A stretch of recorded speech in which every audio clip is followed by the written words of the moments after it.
Les 4 heures, pas 4h58, 4 heures pile. Ce moment précis où le monde ne t'appartient pas encore, mais où il ne résiste déjà plus. Le réveil ne sonne pas comme une agression. Non, il glisse. Ta chanson arrive doucement, comme si elle te connaissait mieux que toi-même. Pas un bruit brutal, pas une alarme, un appel. Quelque chose entre une invitation et une promesse. Tu ouvres les yeux sans lutte. Parce qu'au fond, tu sais pourquoi tu te lèves. Avant même de poser le pied au sol, il y a cette odeur. Le thé. Pas juste une boisson, une atmosphère, une signature invisible qui remplit la pièce. C'est chaud, c'est propre, c'est maîtrisé.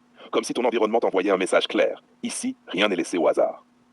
Les diffuseurs sont déjà allumés. Le parfum ne crie pas, il flotte. Discret, mais présent. Il te suit sans te poursuivre. Il s'accroche sans t'étouffer. C'est ça, le détail que personne ne voit, mais que tout le monde ressent. Parce que l'ambiance, c'est la première chose que tu contrôles. Avant les gens, avant le travail, avant les résultats. Tu contrôles ton monde intérieur. Tu te lèves, le contact du sol, les chaussettes. Simple, mais puissant. Pas de brutalité, pas de choc thermique, juste une transition douce entre le sommeil et l'action. Ton corps comprend qu'il n'est pas attaqué. Il est accompagné. Et ça change tout. Tu marches lentement, pas parce que tu es fatigué, mais parce que tu es conscient. Chaque pas est là, présent, ancré. Tu ne te précipites pas vers ta journée. Tu entres dedans. Et dehors, le silence. Ce silence que 90% des gens ne connaissent jamais. Pas de voiture, pas de voix, pas de chaos. Juste toi. Et une ville encore endormie. 4h30. Tu sors. L'air est différent. Plus froid, plus honnête. Il ne ment pas. Il ne flatte pas. Il te rappelle juste une chose. Si tu es là, c'est que tu es différent. Tu commences à courir. Les premières foulées sont lourdes. Toujours. Le corps hésite. Le mental teste. Pourquoi? À quoi bon? Mais toi, tu ne réponds pas. Tu avances. Et puis, quelque chose bascule. Toujours au même moment. Ce moment où la respiration se cale, où les pensées se taisent, où le corps accepte. Tu ne cours plus contre quelque chose. Tu cours avec. Et là, tu comprends.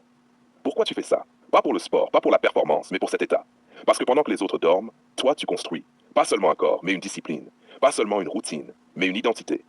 Tu vois, ce n'est pas la course qui te rend fort. C'est le fait d'être là quand personne ne regarde. Le jour commence à se lever. Doucement. Comme si le monde validait ton avance. Tu n'es plus en train de commencer ta journée, tu es déjà dedans. Quand tu rentres, tout est prêt. Le thé, l'odeur, le calme. Rien n'est subi, tout est choisi. Et c'est là que ça devient intéressant, parce que les gens pensent que la réussite commence au travail. Erreur. Elle commence ici, dans ces détails invisibles. Dans cette heure où personne ne t'applaudit, dans cette discipline que personne ne valide. Tu te réveilles pas tôt, tu prends de l'avance. Et cette avance, elle ne se voit pas immédiatement, mais elle se ressent dans ta posture, dans ton regard, dans ton énergie. Parce que toi, tu n'as pas commencé ta journée dans le chaos, tu l'as commencé dans le contrôle. Et ça, c'est une différence que personne ne peut copier, parce que ça ne s'imite pas, ça se vit. Alors la vraie question n'est pas à quelle heure tu te lèves, mais plutôt dans quel état tu entres dans ta journée. Parce qu'au final, ce n'est pas le monde qui décide de ton rythme, c'est toi. Et à 4 heures du matin, le monde ne parle pas encore. Donc pour une fois, tu peux t'entendre penser. Fin.